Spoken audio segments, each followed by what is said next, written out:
Hello student, आज हम प्रकाश में एक नया टॉपिक लेकर आए हैं कि परावर्तित किरण द्वारा किस तरह से हम प्रतिबिंब ज्ञात कर सकते हैं। इसके लिए कुछ प्रतिबिंब हैं जिन्हें पढ़ना जरूरी है। मान के चलिए फर्स्ट प्रतिबिंब है परावर्तित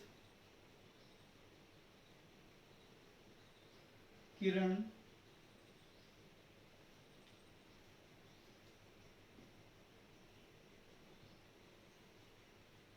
अपसारी हो तो उससे बनने वाला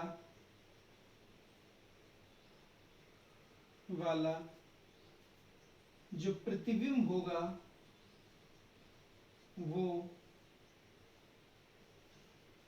आभासी होगा। ओके, जैसे मान के चलिए यहाँ एक मिरर लेते हैं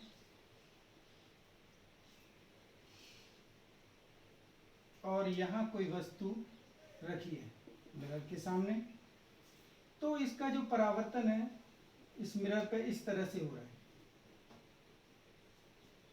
तो ये परावर्तित होकर इधर जाएगा और ये रेज परावर्तित होकर इधर जाएगी।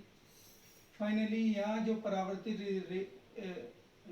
किरण है इनको हम इस तरह से कर दें, जहां एक दूसरे पर ये काटेंगी वहां इस वस्तु का प्रतिबिंब बनेगा और ये जो प्रतिबिंब होगा वो आभासी होगा।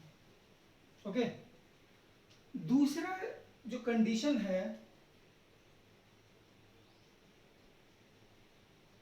जब परावर्तित किरण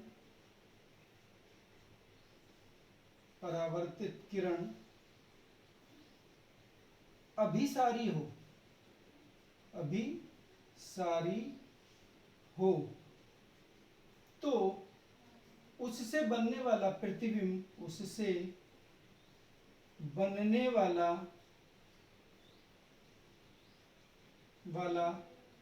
प्रतिबिंब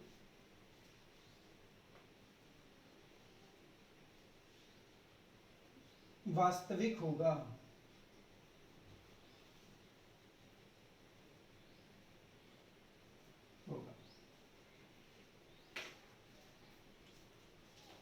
अगर इसको हम समझें तो यहाँ एक दर्पण ले लेते हैं, मिरर ले लेते हैं और यहाँ मिरर पर कोई रे इस तरह से इंसिडेंट हो रही है या आपतित हो रही है, तो ये मान के चलिए जहां से भी हो रही है वहां वस्तु को हमने आभासी मान लिया है, तो इसका जो प्रतिबिंब है वो यहाँ बनेगा। तो ये जो प्रतिबिंब बनेगा वो प्रतिबिंब वास्तविक होगा। ओके, नेक्स्ट कुछ और कंडीशन है जिनको समझना भी बहुत जरूरी है। नंबर 1, फर्स्ट, समतल दर्पण से आभासी वस्तु का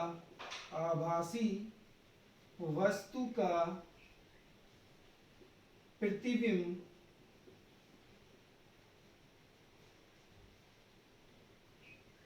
वास्तविक बनता है,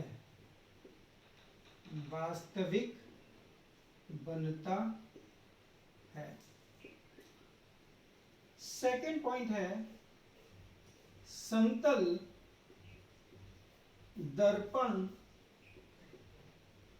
से वस्तु तथा प्रतिबिंब की दूरी समान होती है। प्रतिबिंब के सामने जहां वस्तु रखी होती है और उसका, जैसे मान के चलिए दर्पण है और दर्पण के सामने कोई वस्तु रखी है, यहां मान लीजिए वस्तु है, तो जो इसका इमेज बनेगा वो भी उतनी ही दूरी पर बनेगा प्रतिबिंब। तो समान होता है। हालांकि एक और इसमें पॉइंट हम जोड़ सकते हैं, समतल दर्पण से किसी भी ऑब्जेक्ट या वस्तु का वेग प्रतिबिंब के वेग के बराबर होता है,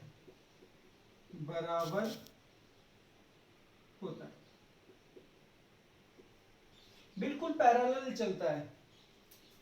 जिस तरह से वस्तु जाएगी उस तरह से ही उसका प्रतिबिंब का चलना प्रतीत होता है, बिल्कुल सेम होता है। इसे पैरेलल कह सकते हैं या बराबर कह सकते हैं, लेकिन दोनों का जो डायरेक्शन है वो डिफरेंट होता है। हम यहाँ कुछ एग्जांपल लेकर आपको समझाते हैं कि किस तरह से हम प्रतिबिंब ज्ञात कर सकते हैं। जैसे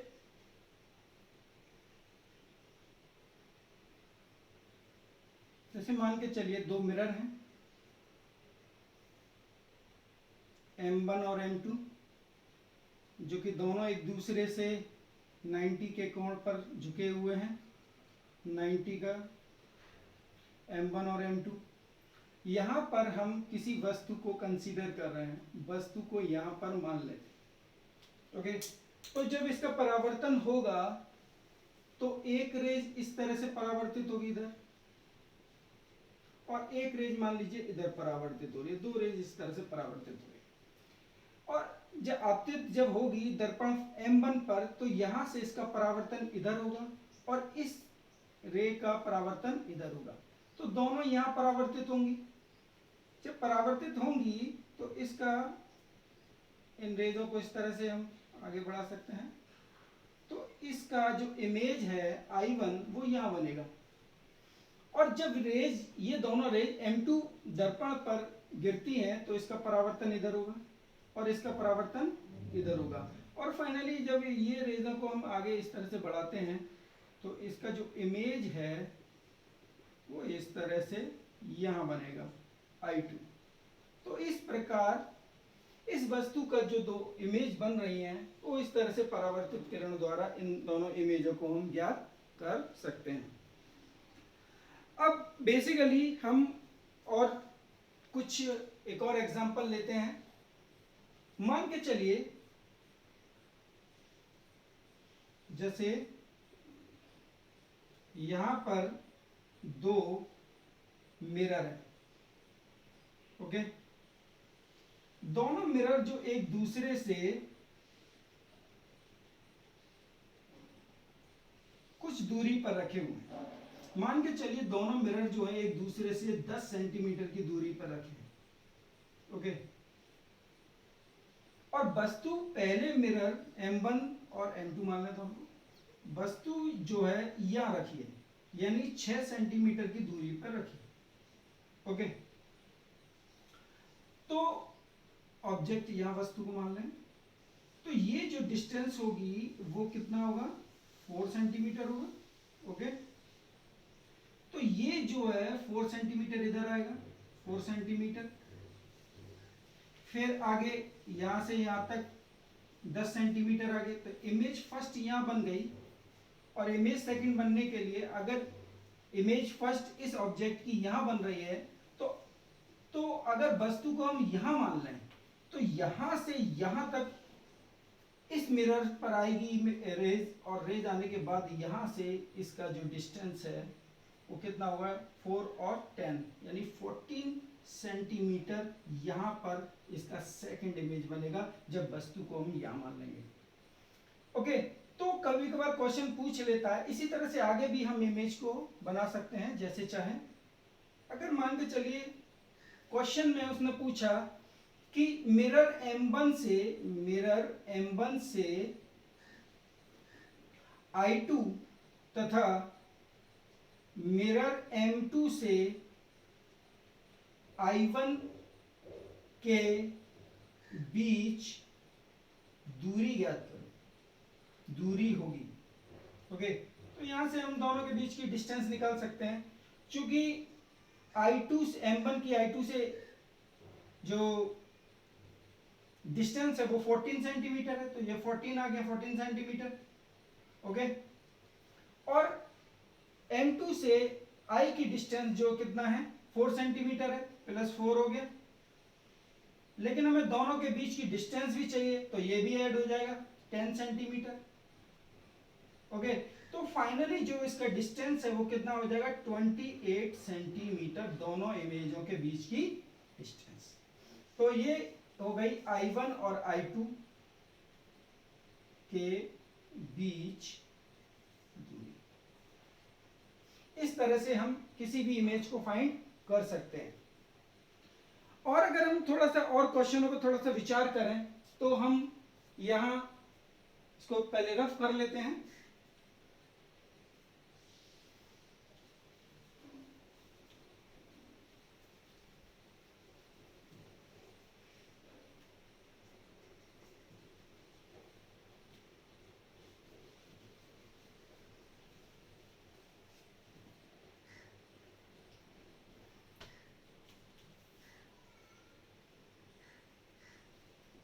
मान के चलिए कोई मिरर है,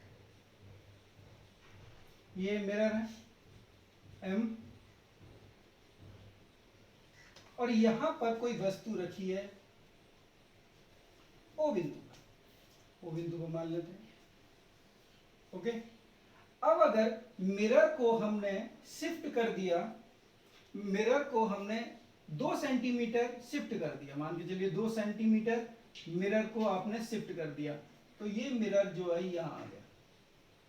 ओके, M डैश, तो मिरर जो है 2 सेंटीमीटर शिफ्ट हो गया। ओके, और वस्तु को यदि यहां से शिफ्ट कर कर यहां कर दें, O डैश को यहां ले आए, यानी कि इसको अगर 4 सेंटीमीटर शिफ्ट कर दिया जाए, वस्तु को 4 सेंटीमीटर शिफ्ट कर दिया जाए, तो जो इमेज है वो कितना डिस्प्लेस्ड होगी।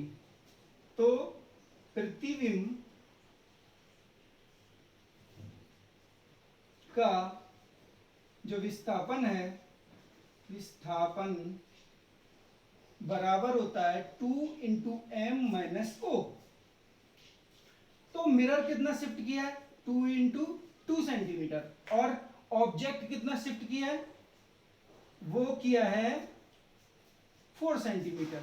चूंकि दोनों का जो शिफ्टिंग है वो एक दूसरे के एंटी है, तो हमने एक से दोनों की डिस्टेंस लिए हैं, तो ये हो जाएगा 4 और ये माइनस माइनस प्लस हो जाएगा, तो कितना हो जाएगा 8 सेंटीमीटर इमेज शिफ्ट होगी। ओके, इस टाइप से भी न्यूमेरिकल आ सकते हैं। अब हम देखते हैं नेक्स्ट जो न्यूमेरिकल है, थोड़ा सही है, अच्छा है, उसको भी आप पढ़ लें।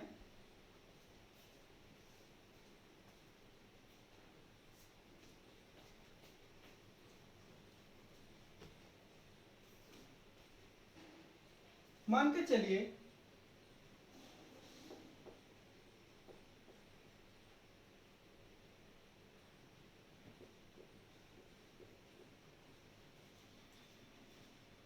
ये एक्स वाई जेड एक तल है, एक्स इधर है, वाई इधर है और जेड इधर है।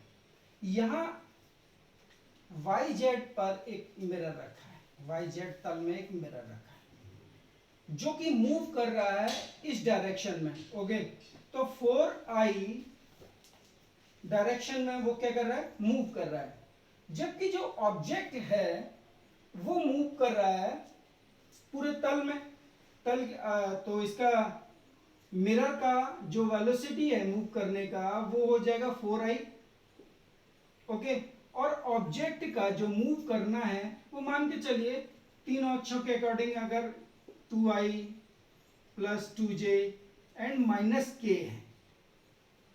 ओके, अब हमें निकालना है इमेज का वेलोसिटी क्या है। इमेज का वेलोसिटी निकालना है, तो क्या आएगा, इमेज की वेलोसिटी निकालने के लिए vi बराबर आएगा 2m माइनस o। तो 2m कितना है 2 × m करेंगे तो ये हो जाएगा m का, और इसमें 2 का मल्टीप्लाई कर देते हैं, ओके।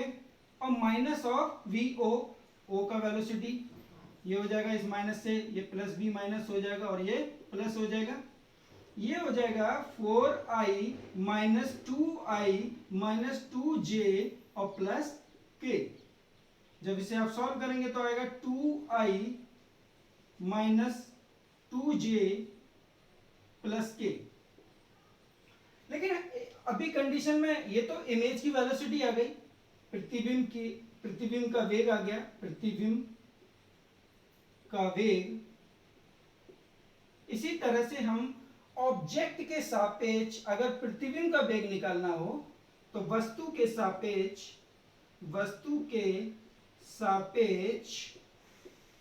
प्रतिबिंब का वेग, उसे निकालने के लिए हमें क्या करेंगे, VIO, ओके। VIO करेंगे तो क्या होता है, VI minus VO, vector condition है, पोजीशन वेक्टर है। तो VI की वैल्यू जो आपने यहां निकाली है, तो 2i minus 2j plus k, और VO की वैल्यू कितनी है, माइनस 2i माइनस 2j और माइनस माइनस प्लस k। तो ये इससे कैंसिल हो जाएगा और ये आपस में ऐड हो जाएगा, तो कितना हो जाएगा, माइनस 4j, और ये भी ऐड हो जाएगा प्लस 2k। यानी कि वस्तु के सापेक्ष इमेज की जो चाल है या वेग है वो इतना होगा, ओके। तो इस तरह के क्वेश्चनों को हम आपस में खुद से बनाकर भी सॉल्व कर सकते हैं, नहीं तो आपको असाइनमेंट में दे दिया जाएगा, आप ट्राई करिए घर पे, ओके। Thank you.